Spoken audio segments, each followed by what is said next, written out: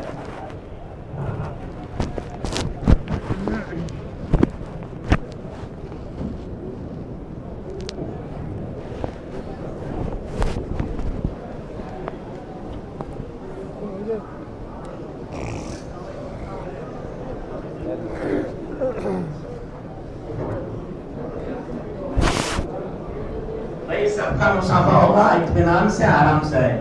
دھکا پھیر کرنا حاجیوں کو بھی ٹھیک نہیں دوسروں کو بھی ٹھیک نہیں. یہیں سے مشق کرو آرام سے جانے.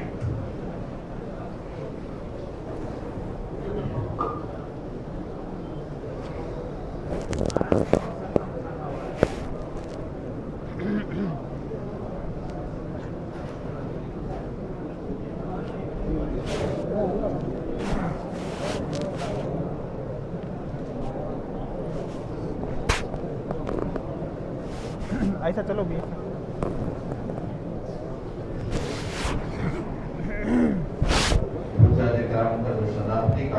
ایسا چلو ایسا چلو وہ یہاں پر دے کر چلے جاتے ہیں ایسا چلو ایسا چلو آگے چلو ایسا آؤ وہ واپس کر دیں.